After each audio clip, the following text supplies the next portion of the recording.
what they call the Jewish phenomenon is that with your certificate, you must learn another trade because you can be dispersed at any time and be taken to diaspora, where your certificate will not work or get you anything. But what you have learned, like Paul, who was a lawyer, who said, "This my hands have provided for my necessities." He was no longer going to court. He was a tent maker. He said, "These my hands have provided for my necessities." Every one of you still looking for a job, you're a compound fool. Who is going to make that job for you? We are growing at the rate of 6 million per year. Where are you going to get 6 million jobs? The future does not belong to job seekers. It belongs to job creators. It belongs to entrepreneurs. It belongs to the like of my mother, who did not go to school but made her direct clothes in such a way that it catapulted her into America to go teach in Bloomington, Indiana University, how Africans made their clothes before the Europeans came. Do you know Biola Segwe went to university? Now my daughters, my wife, they patronize her. Another are patronizing them. Do you know Sophistica? They went to school. Some of the outreach at one is by Sophistica. Do you know the man called Master Dollar? He's the one sewing for all those in the House of Assembly, so for the governors, and he's sewing for me too. His factory is at Idiaraba.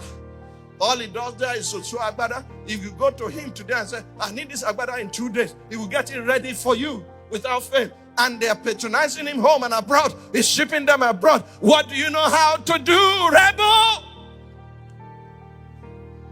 Who bury your talent and carry your certificate with the nickname of applicant. Applicant, my food. The problem is created by you because you are depriving others of the talent you carry that could create jobs for more people. Government cannot keep on employing people. That's not their job. In fact, the civil service should be slashed. We have an over-bloated government.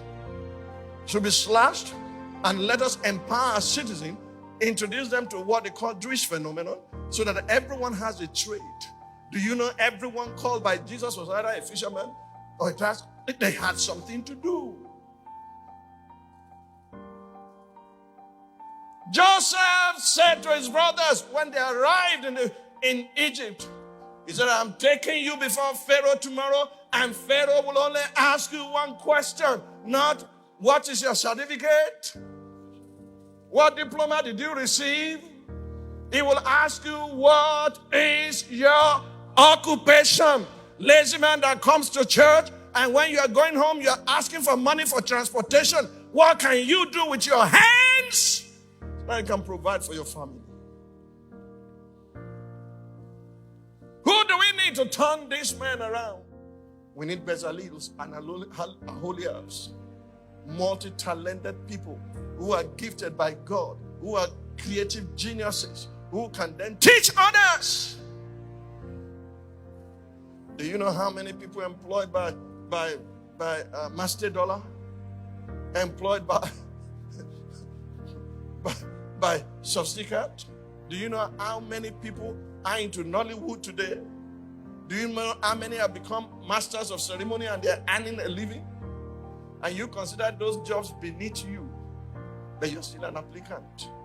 You can't feed your family. You have lost the faith. You are worse than an infidel. Your hand must provide for your necessity. And then you have a message for the area boys.